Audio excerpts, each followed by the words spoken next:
Now, detonate the reality bomb! I will build a great, great wall. Some alien race to come down and threaten us. Is the singularity near? The truth is out there. The military-industrial complex. The 7 mountains of the influencers of culture. To be as gods, you know. Change has come to America. Catapult of propaganda. From a secure location on top of the ridge in the heart of the beautiful Missouri Ozarks, this is A View from the Bunker.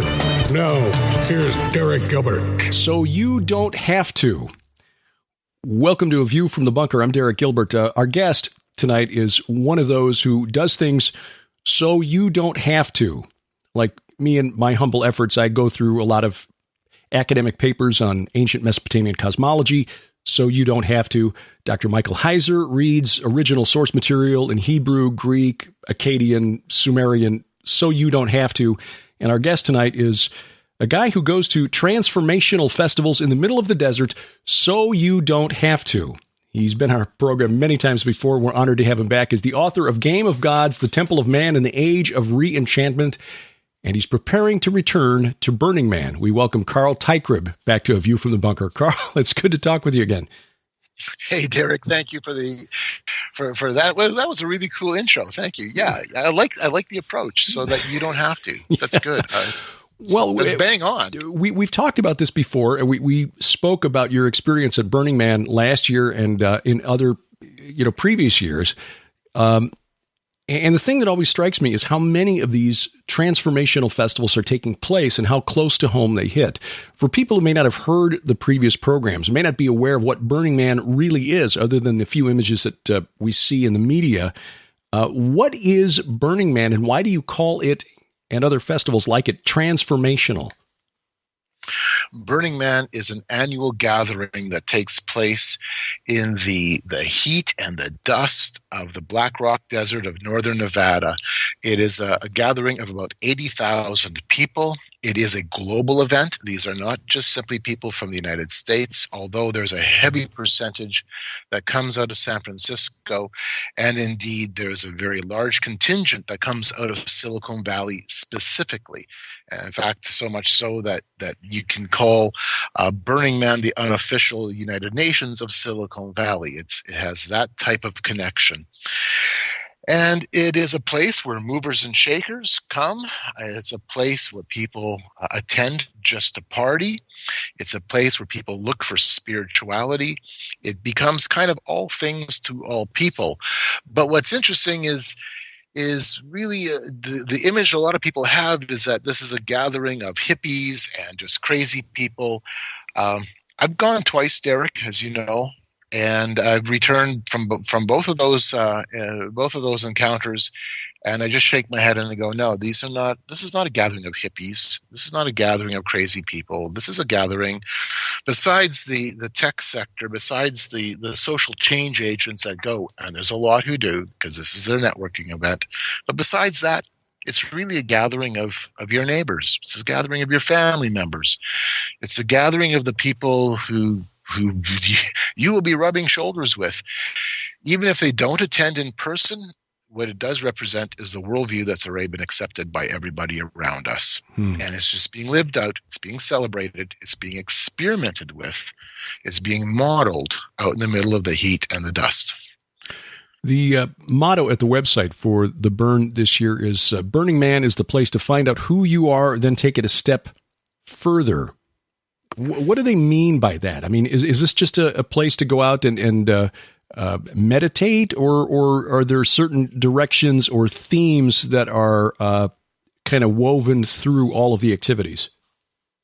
This year's theme, official theme, and each year, Derek, it's important to know this event has a theme, and the art pieces try to connect with that theme. There's workshops that will be connecting with a theme, and they really want this to kind of soak into the experience people are having. So this year's theme is metamorphosis. The concept of transformation. It's a term that represents the stage from moving from a juvenile place to one of adulthood, of complete change, a complete transformation. it's a term well known in the insect community, meaning basically that stage from the larvae, from that juvenile, up to the point of becoming the butterfly, the full adult. In our case, in this context, it's about humanity evolving. It's about you evolving, you finding your higher self, you becoming more than what you were when you entered the event. And this is one of the reasons why it's called a transformational gathering or a transformational festival, and the entire culture that you could place this in, because this isn't the only event. There's many, many, many more events that fit this kind of milieu. You could look at this entire broad movement as evolutionary culture. It's the idea that we are now experimenting with our own evolution. We're doing this collectively. It's ecstatic. It's exciting. It pushes the edge, and it's meant to push the edge, because by transgressing, we transform. That's kind of the flavor that comes with it. What kind of transgressing? Well, the event, in terms of transgressing, everything from just questioning who you are, your beliefs and your structures, that's definitely a part of it, all the way to especially some more or less on the moral side of it. So you will end up running into workshops and lectures on polyamory, on different forms of engaging in consensual relationships. There is a very strong sexuality or sensual component to it. And this is one of the things, Derek, that a lot of Christians, when they hear Burning Man, they immediately think of, well, the orgies, and it's wild and it's naked. And some of that is there. There's no question. And in fact, there's no denying that side is there. But to focus only on the moral or the immoral side of it misses the bigger picture. And the bigger picture, that being that the entire thing is meant to help change you and to drive you into a new way of looking at yourself and looking at the world around you. When it comes to the moral side of it, hey, yeah, there is an immorality there, absolutely. But this is the thing that I think a lot of Christians need to recognize. What happens there is happening already in your community. It's happening in your city. It's happening in the world all around you. This is just being done in a more open sense, or in a more accepted sense. So just because we don't see, keep in mind, just because we don't see like a big gathering of 80,000 people right here in little old Stone County, Missouri, which, by the way, Stone County, Missouri, population 31,677. So twice as many people, more than twice as many people showing up for this one event, and we've got an entire county here in southwest Missouri. We don't see things like this out in the open, but you're saying that the type of morals that are being pushed there, the envelopes, the boundaries that are being pushed there, are being pushed here in a quieter fashion back home. Oh, absolutely. In fact, we're watching our Western culture, which was built on a Judeo-Christian understanding of what marriage means, what family means, what relationships look like, what the interaction between the opposite sexes are all about. That's broken down. That has collapsed. And since the 1960s, particularly since the 1960s, we've seen this in a state of confusion and transformation. And this is what's important for people to realize. Burning Man is nothing more than an extension of the change that began in the 1960s. In fact, it very definitely has those roots going back to the counterculture of the 1960s. Both the roots in terms of the cultural change back then, but also going back even into the technological aspect, the computer industry. There is a dovetailing that is really interesting between Burning Man and transformational culture in a broader sense, because it's more than just this event, and that particular era, the revolution of the 1960s that has shaped today. You say this is experimenting on our own evolution. That sounds a lot like the motto of the transhumanists. Is that by design, or is that a coincidence? No, it's parallel. It parallels. Last year's theme for Burning Man was iRobot, and so I went to a number of workshops dealing on the subjects that correspond with transhumanism. They don't make any bones about that. In fact, last year's theme was meant to evoke questions of what does it mean to be a human in an age of complete interconnection? What does it mean to have a relationship with robots? What does it mean to have this man-machine integration that we see so quickly coming down the pike? What does it mean in terms of changing our worldviews? Because it does. And so last year's theme definitely worked alongside the transhuman concept. So, yeah, there is that evolutionary perspective. There's also a very profound spiritual side. A lot of people who go are only going there for the party. Mm-hmm. But at the same time, they end up running into the spirituality of it all. And the spirituality of it comes in the fact that there's temples. There is a dedicated temple where people pour out their hearts, they pour out their grief. It's a place where people are seeking release. And let me tell you, all week long, it is a pretty intense location. There's a lot of weeping and crying and sadness as people are longing and looking. And so the temple becomes kind of the epicenter for the spirituality of the place. But there's more going on than just the temple. There are other temples located in the city. There are art pieces depicting spiritual themes and spiritual concepts. I remember in 2017, not that far away from where I was camped, there was a statue of Pan that was set up, and Pan with the statue, he had ripped open his chest, and there was an eternal flame burning in Pan's chest, and a little bowl in the front for people to put tokens and put little gifts and offerings. So there is, what it is in this sense is it's a modern day Athens. It's the kind of environment that the early church would recognize. They would be going, oh, this is mankind searching for meaning and purpose and spiritual connection in what is essentially a pagan worldview. And so that's a really important component of what goes on at the burn. In fact, the event itself, because it is so extraordinary, it has such an incredible kind of a pizzazz to it, and it does. I mean, the lights are extraordinary. It is a spectacle, and it's meant to be a spectacle. Because of that itself acts as a transforming agent. I've had people say, "Hey, this cooks your soul," because it so envelops. It so envelops every aspect of your thinking, and you're there for one solid week. It's a pressure cooker.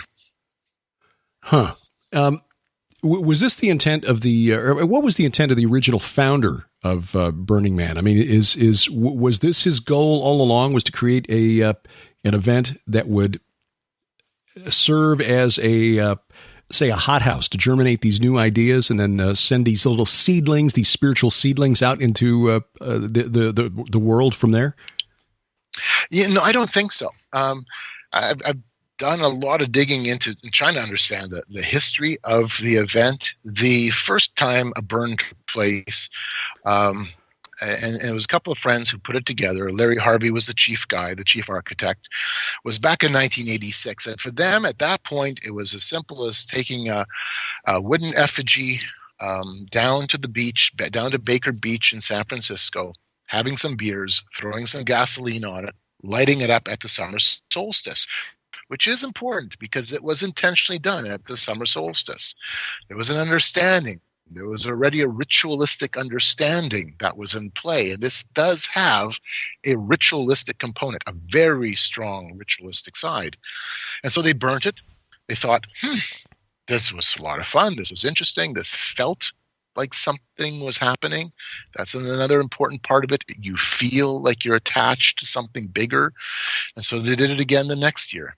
And the next year, and the next year. And it got bigger and bigger, and it went from a few dozen friends just knocking some wood together and burning it on a beach to all of a sudden hundreds and hundreds of people coming to see this spectacle. And the wooden effigy, the man, had gotten larger and larger. And I believe it was 1990. Don't quote me. I'd have to look at my facts again, but I believe it was in 1990. when the police came and said, look, you don't have a permit. Because in the world of bureaucracy, I mean, do whatever you want, but boy, you better have your permit, right? Mm-hmm. They said, you don't have a permit to burn anything on the beach. And so they had to take the man, and they brought him back up, I believe, to the parking lot where I think they burned him either on the parking lot or somewhere else. And a group, an artistic group in San Francisco called the Cacophony Society said, we know a place where nobody's going to bother us. We know a place out in the middle of nowhere, Nevada. And so they took it out to the Black Rock Desert, and that's where it's been ever since. And then it's only gotten bigger. I mean, from a few dozen friends doing this on the beach to 80,000 people. Yeah, with that many people, obviously, profit opportunity always attracts those who seek to make a profit. How corporate has this become over the years? Oh, wow. That is a loaded question there.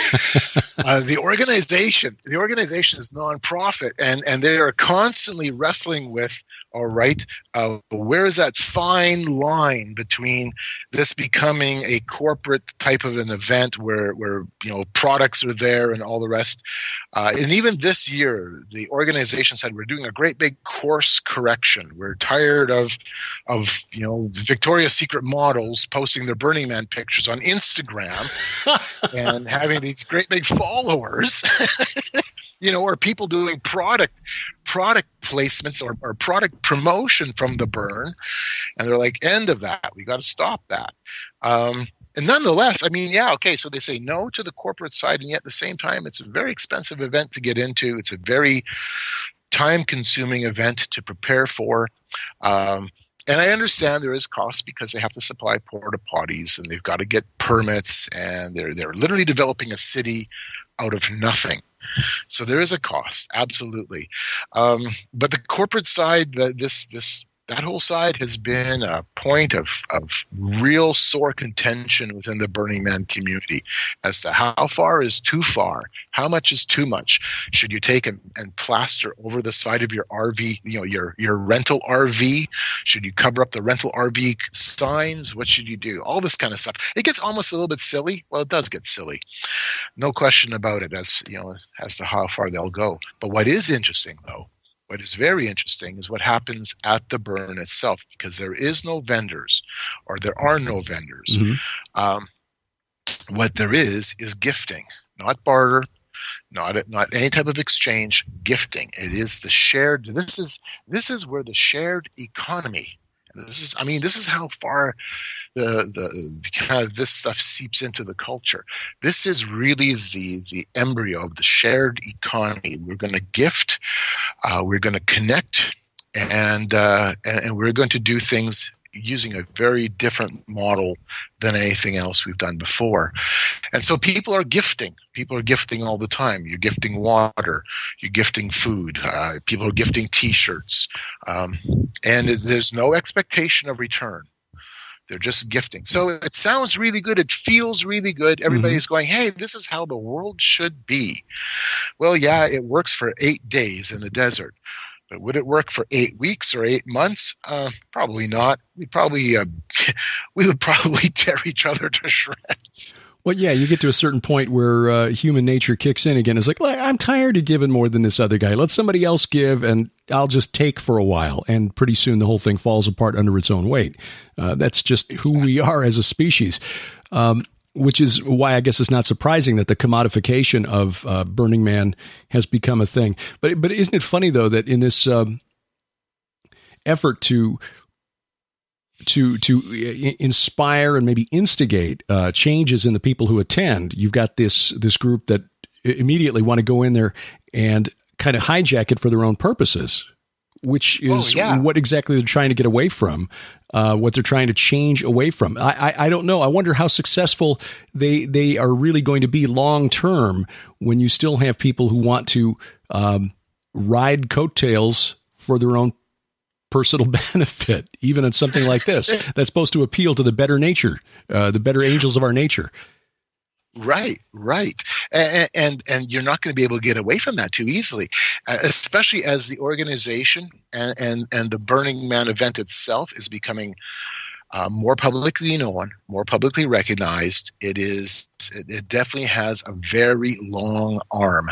So there are regional burns that take place. I believe there's one or two in Missouri. You have regional burns in Missouri. There are regional burns across the U.S. There are regional burns in Canada. I believe there's something like 80 regional burns around the world. Wow. And keep in mind, this is just one facet, a big facet, mind you, of what's considered to be transformational culture.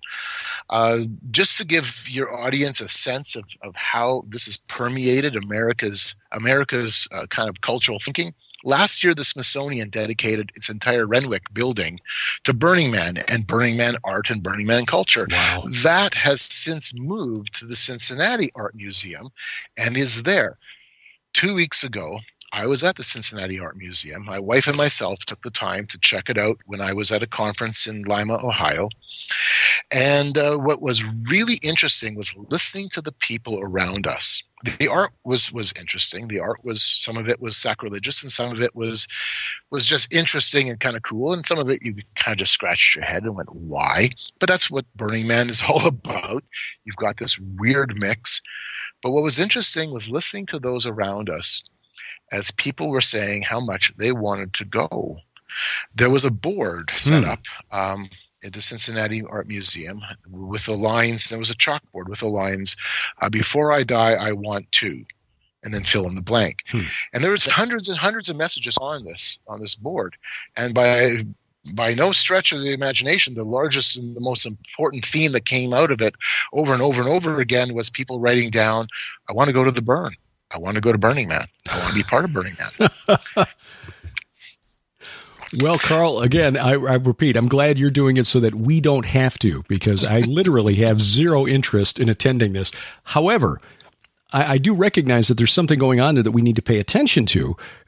Yes. When we've got burns, 80 of them, you say, around just North America, United States alone, or?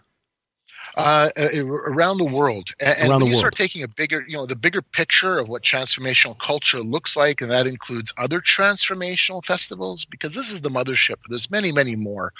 I started to do a pinning project using Google Maps, which is ironic because Google is Burning Man. Burning Man is Google. If you use Google, you're using Burning Man. If you want to know more about that, I go into it in my book. But from 2013 to 2016, I started to pin in Canada and the U.S., just pinning locations on a Google map where transformational festivals and transformational events, similar in nature, were taking place. Not all of them were burns, not by any means, but where very similar events were occurring. And in that 3-year period, I had 265 pins on my map, with another 50 or so to vet and another 50 to 80 that I should have added on before I just closed the project down, because, Derek, it was just too much already. For me, it was like a solid affirmation that this is far, far more extensive than people realize. So what is the influence? Have you been tracking this for a while now? What changes do you see in society as a whole in the U.S. and Canada as a result of the Burning Man phenomenon? Well, for one thing, just the sense of kind of the vision that comes through Silicon Valley. As I said in kind of earlier on, this is really the unofficial United Nations of Silicon Valley. So there's nothing that you can like really firmly put your finger on, but you see threads of it all over the place. I'll give you just a couple of quick examples. I'll use Google. When Google looked to hire Eric Schmidt, the man who made the man who made Google what it is today, the reason he was hired was because, and one of the reasons he was hired was because he had Burning Man on his resume. So Larry Page and the others from Google took him to the burn to see, can you handle a wicked, wild, what looks like a chaotic place? Can you understand what's happening there? Because Larry Page and the Google founders, they're burners. Mm-hmm. They're burners really first. And so they took It took Eric Schmidt, and he was able to take a look around, and he demonstrated that, yes, he fit in. Yes, he could understand what was taking place, which really is, can you see from a bird's eye view can you see the networks? Can you see the nodes of energies? Can you see those connection points in what looks like a chaos of information and a flow of people and the flow of art? Can you see a bigger picture? Because if you can, then you understand Google. And so Google, when they were incorporated, in fact, the week they were incorporated in 1998, it was last week of August, first week of September. That was also the burn week. Google put their very first doodle up, and that was the Burning Man.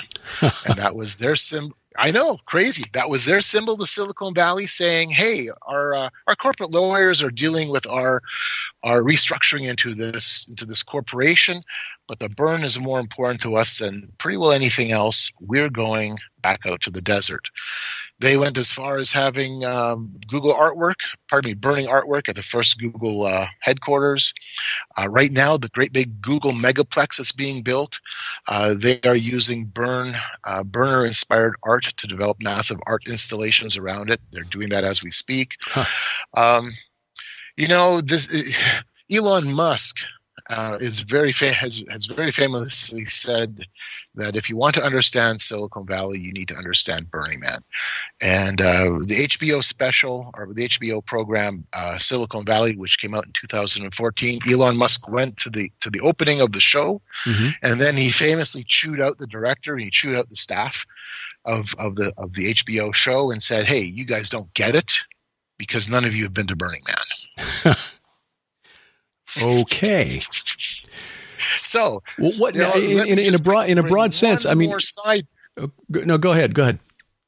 Sorry, Derek. Let me just bring one more quick side into this, because I think this will help your audience. I know a lot of them are still asking probably the question, why do you go? There's a couple of reasons why we go, but here's one takeaway. And I'll give you two takeaways from last year's burn. One was a workshop where myself and my friend Jen attended. And in this workshop, a very well-known personality in the legal profession was talking about how her company was going to be being a service provider for a major Christian ministry, and how excited she was because she was a psychedelic spiritualist. She received her spirituality from her psychedelic ayahuasca experiences. How she was so excited that there they had the potential now to be able to offer these services. And they're good services, they're benign services, they're okay services. There's nothing wrong with the service per se.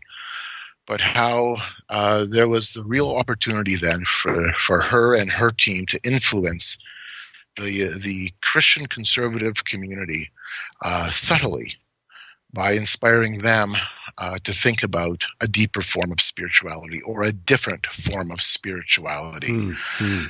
We walked away from there because I can't say who the ministry is, because we were able to deal with it. Jen was able to make a contact that was able to get the message to this ministry and say, hey, this is dangerous. This is really, really dangerous. It looks like your ministry is targeted to being used to influence Christians to accept a psychedelic spirituality. Even though the product was good, the service was good. But there was a bigger drive, a deeper motive than just simply using a legal service. So that's one takeaway from last year. A direct, how do I say this? We were able to kind of stand in the gap, put it that way. Yeah, so it was intelligence on what was going on in an area where most of us have a blind spot. Bingo.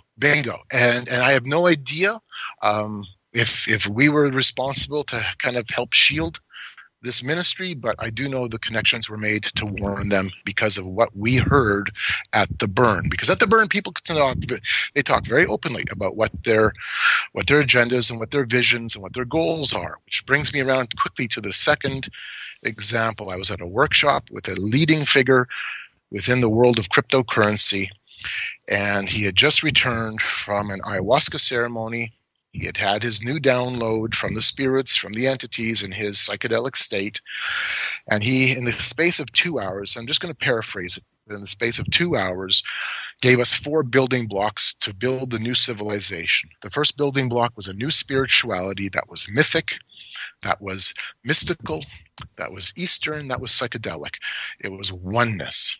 Mm-hmm. The second building block was a new social ethic.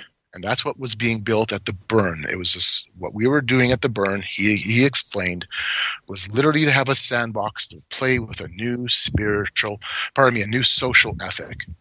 Then he said what we need is the third block, a cryptocurrency or a digital currency that was attached to contracts that would reflect your buying patterns, your behaviors, your worldview back into block 1 and block 2. And if you couldn't meet that requirement, your ability then to buy and sell would be probably curtailed because you didn't fit in anymore. Oh. Yes. And now how do you manage all of this? And it was described that what you need is artificial intelligence at the global level to monitor and keep this all in check. I walked out of that workshop, Derek, with my jaw dragging behind me. Wow. A global AI to track us all to make sure that we're doing block number 3, which is buying and selling in ways that influence the new social ethic and promote the new spirituality, oneness. Bingo. Wow. You literally heard the game, the groundwork. Yeah, we heard the game plan. For the kingdom of the Antichrist. We heard the game plan. Wow. This is why I go. Derek, this is why I go. I mean, there's other reasons. I'd like to get into them, but this is one of the big reasons I go. This is boots on the ground research. Yeah. Well, having spent some time in very hot climates back in May of this year during a real exceptional heat wave in Israel and Jordan. Again, I say I'm glad you do it so I don't have to, because I don't handle heat that well, not anymore. But the intelligence is good. But while you're there also, how do you set up your camp so that people don't out you right away, say, hey, wait a minute, you're like anti-oneness? Because Christian theology does not teach us that we are someday all going to be, we're all going to lose ourself in one great sea of everything. We will always be unique, distinct individual creations, and distinct and separate from the one who is God, the creator, who spoke all things into existence. So how do you keep from being, like in what was it? Invasion of the Body Snatchers, when they spot that you're not one of the replacement humans, they kind of point and shriek until everybody, comes and drags you away. Well, actually, we do something that's a little bit risky in that respect. We set up a camp, we put up a sign, and the sign says "Camp of the Unknown God," because this is a modern day Athens. We live in sorry to the Christian community, but the West is now. We don't live in a Christian worldview anymore. We live in a pagan worldview. Yeah. You gotta get our heads wrapped around that. So how did the early Christian world react or respond, to the pagan world around them? Well, there's models. There's certain ways of doing this. And what we did was we set up this camp of the unknown God, based out of Acts 17, where Paul went to Athens, and he looked around and saw the spirituality of the city. He saw this, all the aspects of the city that he understood. He understood the place. He understood them well enough that he could quote their own philosophers and their own poets to them. And he goes to where they were, to their place, with the backdrop of the temple of Zeus and Athena Nike, all in the backdrop, all around him. He is in a very concentrated pagan location. He's not afraid of it.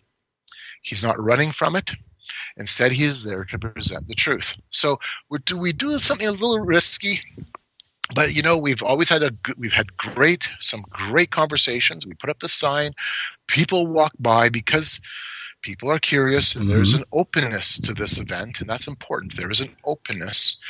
People literally blurt out, "Who is this unknown God?" And then we, say, "Hey, sit down, have some Gatorade, have some water, have some food. Let's talk about this." Mm-hmm.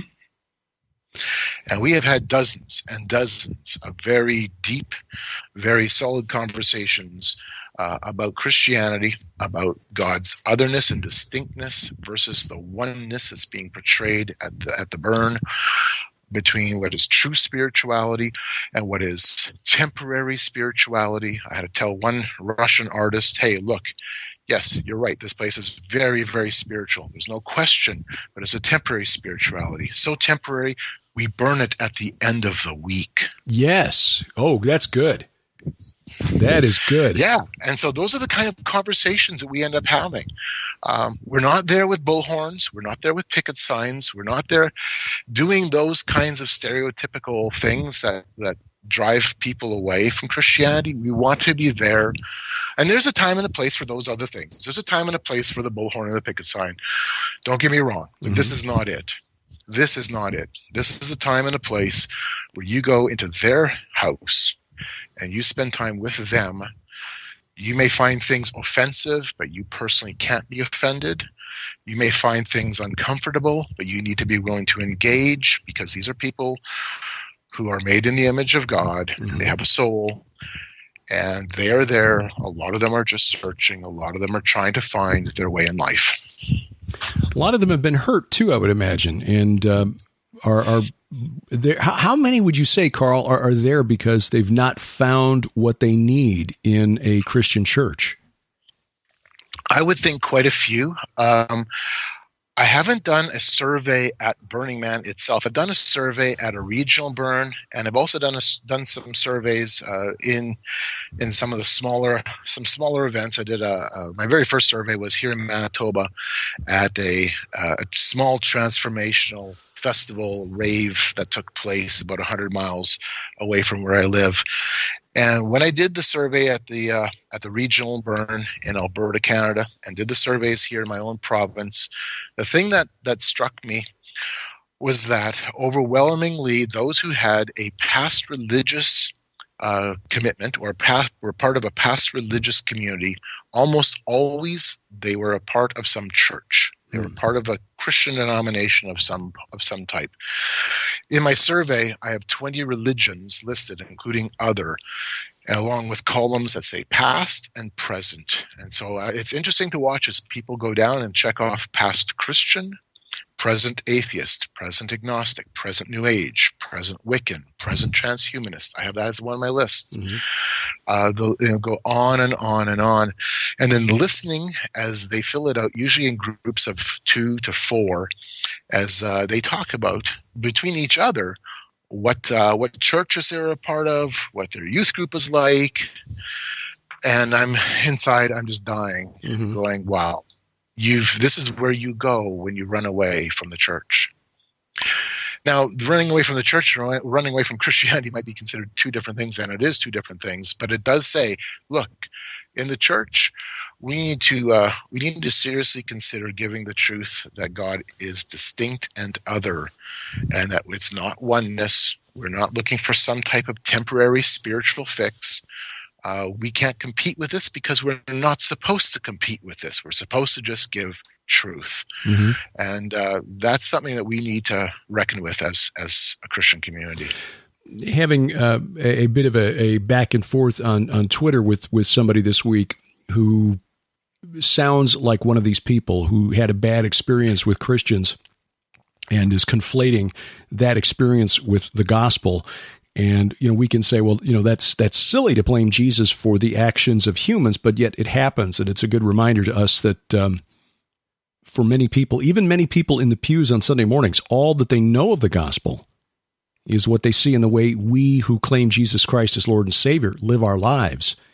And all too often, with our one thing that's sorry, Derek. I was just going to say, all too often with our own errors or sometimes even self-righteousness, and I'm speaking of myself here, can make ourselves a stumbling block between these people and getting back to the gospel.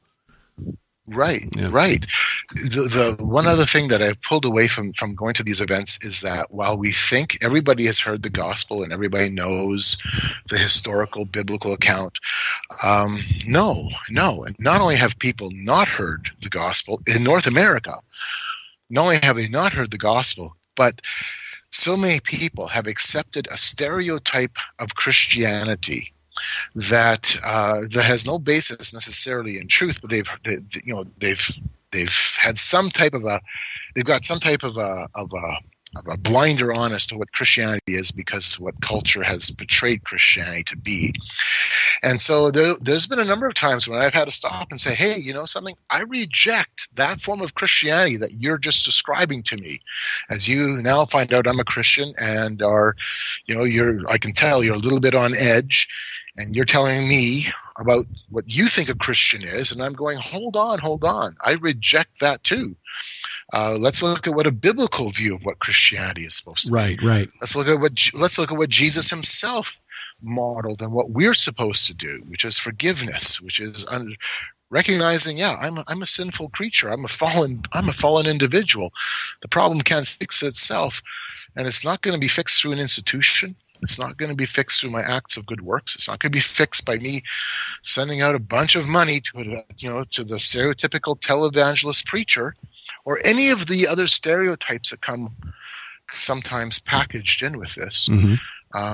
But then getting back to what is the ultimate first and second commandment: to love the Lord your God with all your heart, mind, and soul, to love your neighbor as yourself. For us as Christians, that's our position. That's our beginning point. And then we preach the gospel and give the good news so that others can do likewise. Mm-hmm. And with gentleness and respect. It's often very easy, especially in an over-the-internet connection, to turn into a member of the 101st Fighting Keyboardists. Right. What are the characteristics we might look for in friends who are attending events like this? We might not know it, but what sort of opinions or behaviors even might result from attending these events that we might look to and say, hey, let's talk about, you seem different. What's going on with you? That's a great question. I think before it's even an issue of looking to see what their what their outward appearances may be, and some of them do have a specific outward appearance. It's really getting to know them as a person right within, let's say, your own workplace or within your own community. But in terms of attitudes that come across, probably a big part of it is this idea of looking for the higher self. I'm looking to find myself. I'm looking to find my higher self, my capital S self, my divine self. It sounds new agey because there is a new agey side to it, absolutely. But there's more than just a new agey side. There's a human potential side, which does historically go hand in hand. Your truth is your truth. My truth is my truth.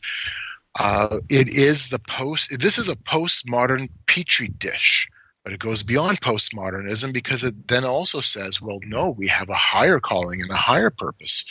It's not just simply to wander in a postmodern days, but it's to now connect with the earth and to connect with each other, and that we're all part of this larger connection.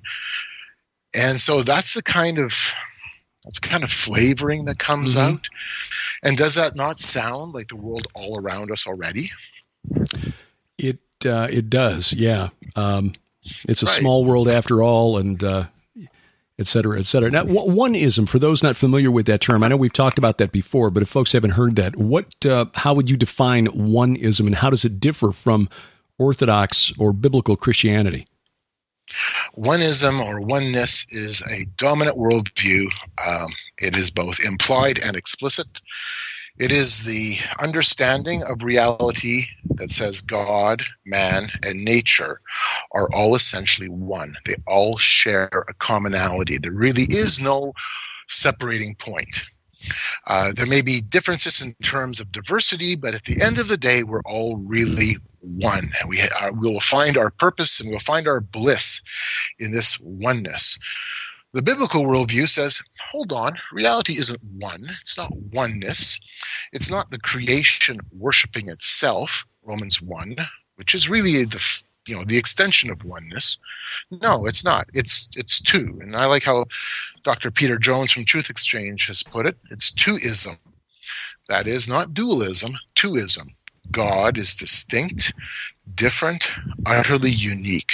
He is completely incomparable to creation because he is not the same as creation. He is fundamentally different in every respect. And then he has created distinctions and divisions all throughout reality. There is a difference between the genders. There are differences between individual people. There are differences between you and the chair you're sitting on. We don't live out oneness in any practical sense. It's kind of hard to celebrate spirituality. It's kind of hard to celebrate diversity when we're all one. Right, I know. And yet, if you point out that somebody's different, oh, you're a hater. Yeah. But you're right. It's a fundamentally, when you really start poking it with a stick, you realize it falls apart really, really quickly, like the ash shell of something that is completely burned to a crisp, but it looks like it's solid until you poke it, and then it just collapses. So wait a minute, there's no core in there because it doesn't make any sense. It is a fundamentally unsound, unsupportable worldview. Right. And what Burning Man is in many ways is this celebration of oneness. You hear this message when you're there all week long. You hear it numerous times, whether you're talking to some of the artists or looking at some of the art pieces themselves that are preaching oneness to you, in the workshops, in the lectures, even the experiences people are having, saying, wow, I really felt like I'm connected to everything and felt like I'm connected to the universe. How far do that's actually part of the appeal of the event as a type of ritual that enables people to feel like they're part of this cosmic energy. How far do the experiences go then? I mean, the stunning visuals, the overwhelming sounds, even the consciousness changing atmosphere of being there and perhaps partaking of some pharmaceuticals. How far do the experiences go to kind of overwhelming the intellectual side that says, when you analyze this logically, it doesn't make sense? Right. It is a sensory overload. I know I've been down the strip in Las Vegas. I've only done it once at night where I drove down, and I was awed by the sights I saw. I mean, the incredible lights, the incredible energy that's pumped into that strip of buildings.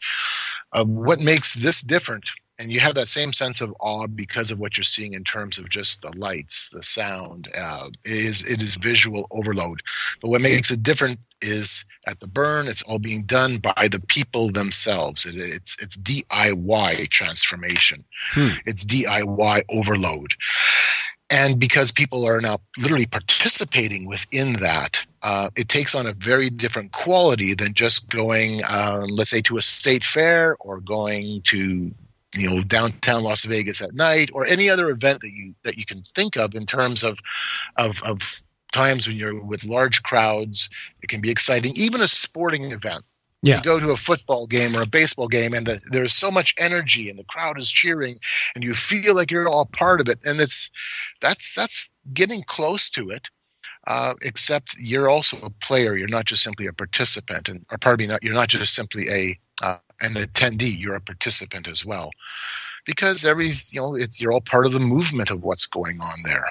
So it is a very psychologically powerful place, and it's meant to be that way. It has become that way. Ultimately, what is the spiritual goal of Burning Man?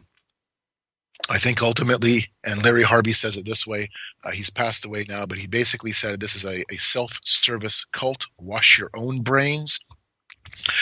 It is a place where you are to come and you are to find that you are you're part of something higher than yourself. This is your sense of purpose. Your sense of belonging is being a part of this higher, larger energy, and it's just a reflection of the cosmos. It's your divine higher self. That really is the nutshell of the spirituality that's being preached, but all the way through, there's always the other side of the preaching that says you're also part of the earth, and you have to do this for the earth. That the deep green, the environmental side of spirituality is ever present at the burn too. So It really fits this idea of re-enchantment. It is the temple of man, and that's why one of the reasons why I did the subtitle of my book that way, The Temple of Man in the Age of Re-Enchantment. Burning Man is a type of temple of man, and the basis of it is this sense of awe and wonder in what we have created with our own hands. And we are now saying this has to reflect the reality, a spiritual reality that we're all part of. It's the Tower of Babel. I can just imagine the energy and the excitement that has that happened at the Tower of Babel. This is a type of Babel experience where we come together as one to feel our oneness, to experience our oneness. And in the midst of all this is a little itty-bitty camp with not even 6 people. This year I think we're going to have 5 who have a sign that says Camp of the Unknown God. Sad thing is that we're already part of something higher, something cosmic, something wonderful, but still unique, the unique individual creations that God, when he formed us in the womb, created and designed us, and he's promised us something better. And sadly, 80,000 people, well, 79,995 people will be at Black Rock oblivious to this fact, but your prayers for Carl Teichrib and his crew in the Camp of the Unknown God will be greatly appreciated. Carl, how can people support your work, your on-the-ground, first-hand research into events like this? Number one, pray for us. That's big. Well, yeah. Really pray for us. Pray for the people that we'll be in contact with. Even more important, I think. Pray for those people. Secondly, if people want to contribute, want to help us out with the funding, this is a very expensive endeavor. No doubt. We have a GoFundMe page called Camp of the Unknown God 2019. You can search that out and find us on GoFundMe.com, Camp of the Unknown God 2019. And then if you want to understand,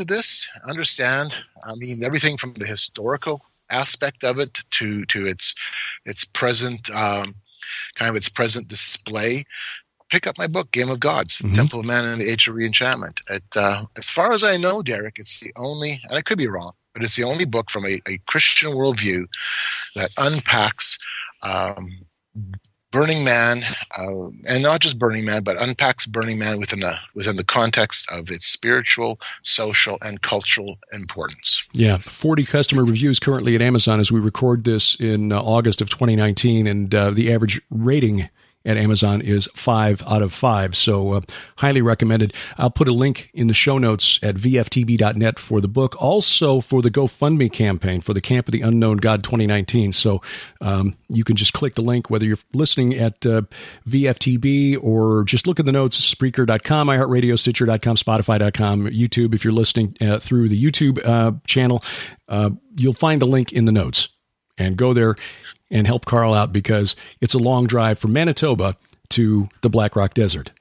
And hopefully the drive through Idaho won't be quite as exciting this year as it was last year. No kidding, Derek. No kidding. My playa name that year was Deer Killer because, as you well know, I smoked and killed a deer with my truck on the way to Burning Man. Well, and the deer killed my truck, too. We got his revenge. Carl Teichrib, the author of Game of Gods, The Temple of Man and the Age of Re-Enchantment, and Our Eyes on the Ground at the Transformational Festival Burning Man. Again, check the links in the show notes, and Carl, we'll check back with you after the event to see what you've learned this year. Hey, thank you. Love you guys, and it's good to be back on your show again, Derek. All right, hang on the line for just a moment, and you hang on too. We're going to take a quick break. We come back, tell you about a new conference in California we'll be at, and wrap things up here on A View from the Bunker.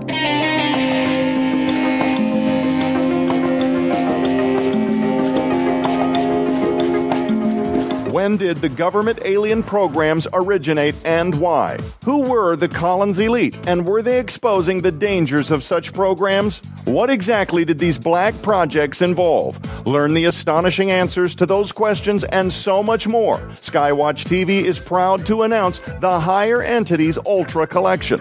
This special offer includes the new Fall Brothers feature film, Higher Entities, The Lost Tapes, which is a live-action documentary including up-close and personal discussions with former FBI agents, Department of Defense consultants, best-selling authors, and seasoned research professionals that deliver intimate testimonies of disclosure, which put you face-to-face on location and in the conversation. Featuring Justin Fall, Dr. Thomas Horn, Ray Boucher, Derek Gilbert, Stan Deo, Darren Geisinger, Chad Riley, and Wes Fall. But that's not all. You'll also receive the top-secret 5-volume DVD collection, Project Stargate. This unprecedented series of never-before-released confidential interviews features 12 of the world's leading authorities on UFOs, so-called aliens, gods, and the coming day of contact. You'll be amazed as we go behind the scenes to ask experts what they really believe is coming. Watch as men with security clearances like the late Dr. Chuck Missler share for the first time what they know. Then take notes as Dr. Michael Heiser, the late Chris Putnam, Russ Dizdar, Joe Jordan, L.A. Marzulli, Daryl Sims, Gary Stearman, Joyce Aarons, and others as they weigh in on what will soon cause the world to stand still in awe. Project Stargate holds a retail value all by itself of $150, included now for a limited time in the Higher Entities Ultra Collection. Sold separately, this Ultra Collection holds a retail value of $175. Yours now for your donation of only $35 plus shipping and handling. So take advantage of this incredible offer now and receive all 5 Project Stargate DVDs along with the new Higher Entities documentary for your donation of only $35 plus shipping and handling. Now at the SkyWatchTV store. Order the Higher Entities Ultra Collection online or call 1-844-750-4985. Shall we begin?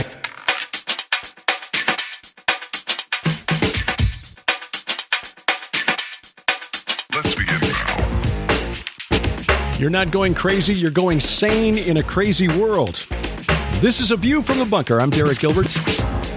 Next week, Jim Wilhelmsen joins us. I am remiss in not having had him on the program before. We'll talk about his ministry, which was one of the first to reach out to UFO contactees and experiencers to present them with a Christian explanation, a biblical explanation for what they were going through. Jim Wilhelmsen, that's August 25th, here on A View from the Bunker, as we shift now to back to the traditional podcast model, releasing new programs on Sunday evenings, but no longer doing them live. Just schedule-wise, that's just not possible going forward. We just have too much on our plates and too many weekends where we're just not going to be here in the beautiful Missouri Ozarks to try to guarantee being here every Sunday night. So Jim Wilhelmsen, August 25th, you'll find us here at vftb.net, Spreaker.com, iHeartRadio, Stitcher, and of course, wherever fine podcasts are sold. You can subscribe through Apple Podcasts or Google Podcasts, and we've got links to the iTunes podcast store and Google Play at vftb.net, which of course is the global hub here at View from the Bunker. Unraveling Revelation. Tomorrow we talk about, assuming you're listening to this on Sunday night. Now, if you're not, well, just time shift everything forward by a day and it'll be fine. Unraveling Revelation, the new program that Sharon and I produce for SkyWatchTV, a weekly 30-minute video teaching on end times prophecy. And it's not all the book of Revelation. We're starting actually with Genesis because you don't understand the end of the book if you don't grasp the beginning. And the subject this week is, well, as it was in the days of Noah. What exactly does that mean? And we'll show a startling parallel between Noah's flood and the opening of the abyss in Revelation 9. That's Unraveling Revelation from SkyWatch TV. You can catch it at skywatchtv.com. We've also got a website now for Unraveling Revelation. It's unravelingrevelation.tv. Unravelingrevelation.tv. And of course, we've got the same sort of website now for Sci Friday, our weekly look at science through a biblical lens. SciFriday.tv. You can catch all the programs there or through the set-top boxes. Just check out the SkyWatchTV channel on Roku, Apple TV, or Amazon Fire TV, and then look for the sub-channel for Sci Friday and Unraveling Revelation there. Our weekly Bible study is the Gilbert House Fellowship. If you haven't checked that out, you should. It's a good time to jump in now because we're just back into the book of Genesis. We're only up through Genesis chapter 7, so it won't take you much time to catch up.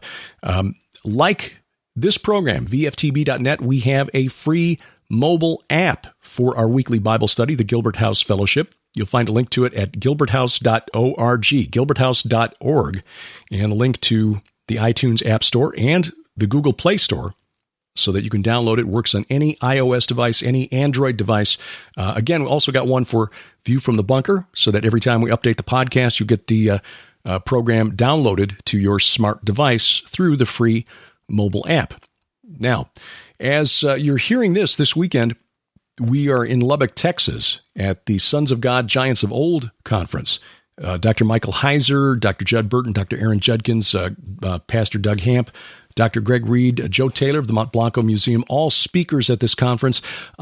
Not sure whether this will be videotaped or any of this available after the fact on DVD.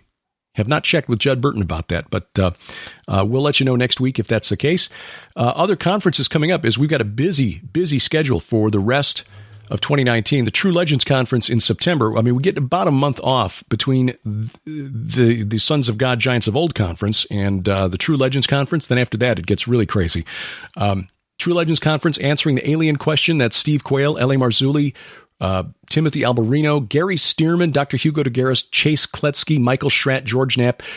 Fabulous panel looking at the question of extraterrestrial life and UFOs from a variety of perspectives. But of course, we are Christians, and so there will be the Christian perspective presented there. I am honored to serve as the Master of Ceremonies this year. That is coming up September 13th through the 15th of 2019 at the Mansion Theater in Branson. Not many tickets left. As we record this, under 100, but you still have opportunity to get a hold of the streaming video package. To find out more about that, gen6.com, GENSIX.com. Now, the new conference I mentioned before the break, it's the Look, He is Coming with the Clouds Prophecy Conference, September 20th through the 22nd. That's at the Cross Point Church in Sanger, California. That's just east of Fresno. Pastor Greg Crocker has invited me, Troy Anderson, and Paul McGuire to speak for the weekend, just taking turns. I think I've signed up to speak 6 times.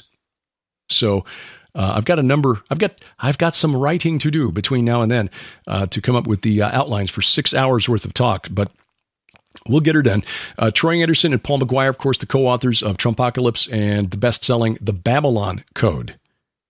So this will be some good stuff, some good solid Bible teaching from Paul McGuire. Troy Anderson, who's a Pulitzer Prize nominated journalist, and I will be the speakers there. For more information and to reserve your tickets, because this is in a church, so this will fill up fairly quickly, or at least we pray that it does. If you're in the Fresno area, please make an effort to get out there. September 20th through 22nd at the Cross Point Church in Sanger, California. The website is crosspointchurch.net. That's Crosspoint with an E, CROSSPOINTE, crosspointchurch.net.